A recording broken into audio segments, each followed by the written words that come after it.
G7 condena ataques russos contra alvos civis na Ucrânia. Você sabe que não estamos falando de um telefone geração 7, não é?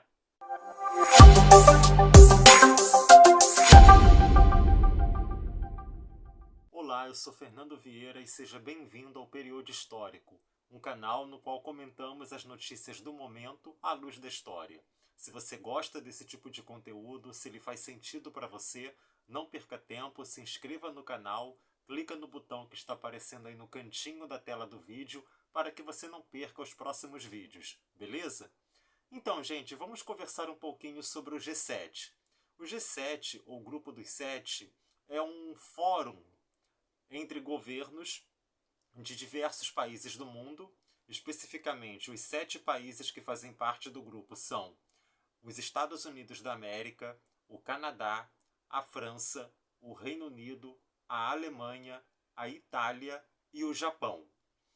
Qual é a história desse grupo, do G7? O G7 começou a ser formado, não foi algo definido de uma hora para outra, mas ele começou a sua gestação lá na década de 1970. E é importante lembrar que durante a década de 70, o mundo ainda vivia a ordem bipolar, característica da Guerra Fria, o conflito geopolítico e ideológico entre o bloco capitalista, liderado pelos Estados Unidos da América, e o bloco comunista, liderado pela então União das Repúblicas Socialistas Soviéticas. E algumas das maiores economias do bloco capitalista da época, Estados Unidos à frente, também a então Alemanha Ocidental. A Alemanha ainda era dividida entre a Alemanha capitalista ocidental e a Alemanha Oriental comunista. E também o Reino Unido e a França iniciaram na primeira metade da década de 70 uma espécie de fórum para tratar de questões que afligiam as economias desses países, e isso começou a ganhar uma forma mais permanente a partir de 1973, que é um ano muito importante para a economia mundial por causa do choque do petróleo, quando os principais países produtores e exportadores de petróleo, a grande parte deles árabes, em retaliação à invasão de Israel, à guerra de Israel contra os vizinhos árabes, a guerra do Yom Kippur, bloquearam a exportação de petróleo para os países do bloco ocidental, que grande parte deles, Estados Unidos à frente, apoiavam e ainda apoiam, no caso, o Estado de Israel. Então esse fórum começa nesse momento bastante tenso da história da Guerra Fria, da ordem bipolar, e logo nos primeiros anos outras economias desenvolvidas do mundo capitalista são adicionadas a esse fórum inicial, a esse grupo da biblioteca, o Library Group, porque inicialmente os ministros da economia desses países fundadores do grupo se reuniram na biblioteca da Casa Branca, a sede do governo americano na cidade de Washington.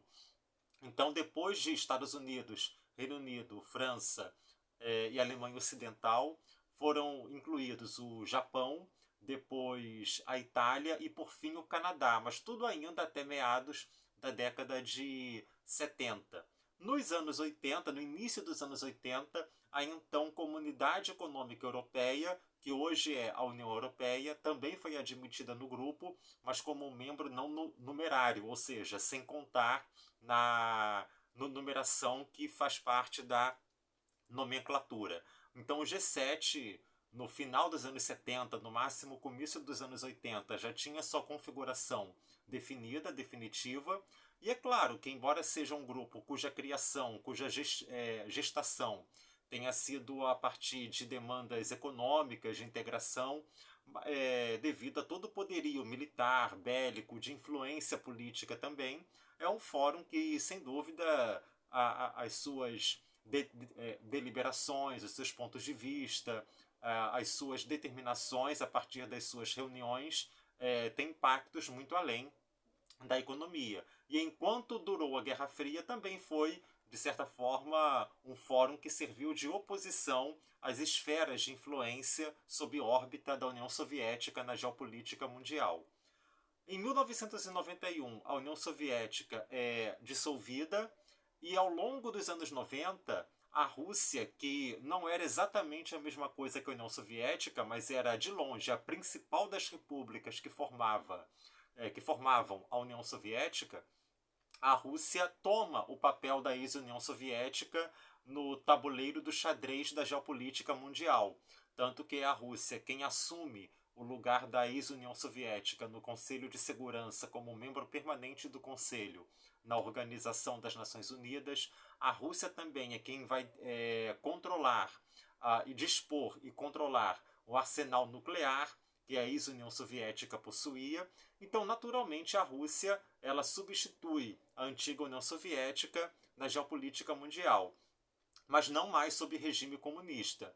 E uma forma encontrada por esse bloco capitalista das economias desenvolvidas do mundo capitalista em tentar trazer a Rússia para sua órbita, né, de influência, da órbita da influência direta da superpotência capitalista, os Estados Unidos, a Rússia é admitida no grupo, que inclusive muda de nome, passa de G7 para G8, em 1997. Não porque a Rússia fosse já uma economia desenvolvida no sentido capitalista, como ainda não é plenamente, pelo menos, mas devido a todo esse papel na geopolítica nada desprezível.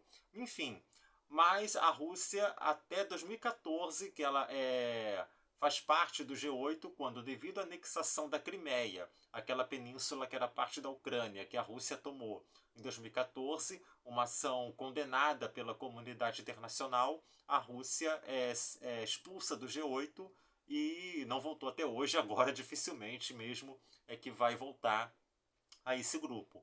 Então, assim, embora a Rússia já tenha feito parte desse fórum, hoje o G7, voltou a ser o G7 é um grande adversário da Rússia na geopolítica internacional.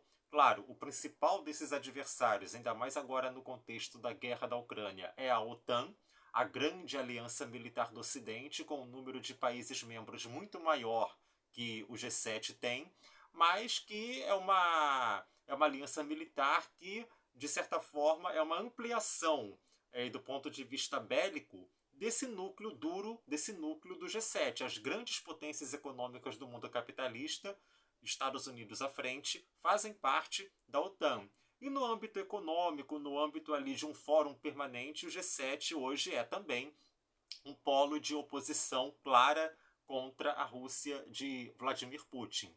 Então é um fórum que, do ponto de vista das influências no debate internacional, das pressões contra a Rússia, várias sanções que já foram administradas contra a Rússia de Vladimir Putin no âmbito das instituições financeiras, no âmbito da circulação de mercadorias, no âmbito do universo econômico, tem ali claramente o dedo do G7.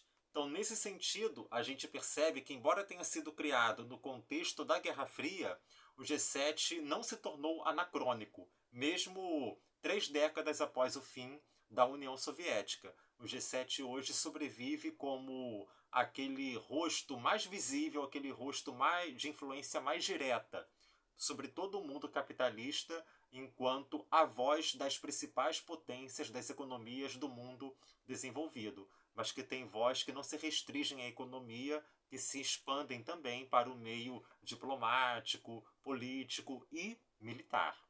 Espero que vocês tenham gostado desse vídeo, dessa nossa conversa. Não se esqueçam de se inscrever e de curtir o vídeo, que isso é importante para o YouTube recomendar esse conteúdo para cada vez mais pessoas. Um grande abraço e até a próxima. Valeu!